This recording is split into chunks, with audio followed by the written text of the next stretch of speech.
our fourth consecutive balanced budget.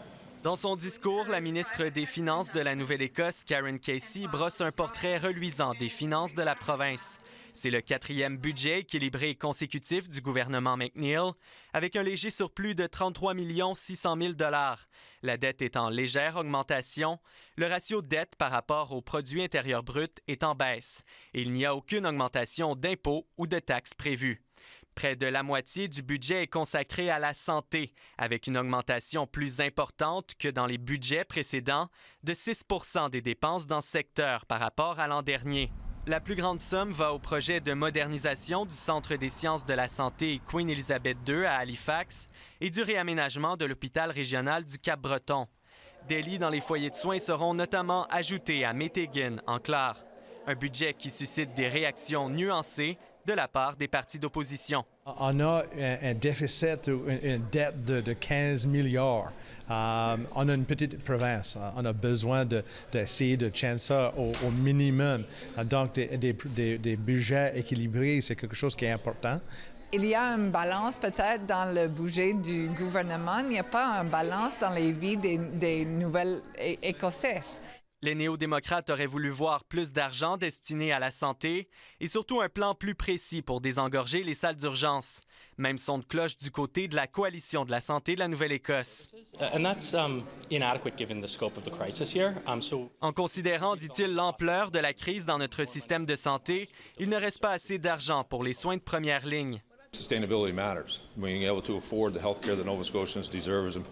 La stabilité compte, répond le premier ministre. Nous devons, dit-il, être capables d'assumer les coûts de soins de santé pour les Néo-Écossais et nous assurer en même temps de faire croître l'économie. Le gouvernement anticipe des budgets équilibrés pour les 3 prochaines années au moins. Olivier, il y a quand même un grand absent dans ce budget, c'est l'environnement. Oui, Marilyn, c'est ce qu'ont fait remarquer les partis d'opposition, notamment les néo-démocrates, après avoir écouté la ministre Karen Casey déposer son budget. Il faut savoir, Marie-Hélène, que moins d'1,5 % est consacré à l'environnement dans ce budget. Et c'est inacceptable, selon plusieurs, quand on pense aux cibles de réduction de gaz à effet de serre ou sinon à la réduction de l'utilisation du plastique, de la consommation du plastique fixée par Ottawa à l'horizon 2030. Qu'est-ce qu'on fait? Qu'est-ce qu'on fait comme province? Les taux d'intérêt sont le plus bas qu'on n'a jamais vu. On ne va jamais avoir de nouveau. On a 11 années pour investir, pour changer notre approche économique et sociale. Et je ne vois pas de gros changements. C'est des crises environnementales, des crises de santé. Comment est-ce que les sandbox et les entrepreneurs vont nous aider vraiment?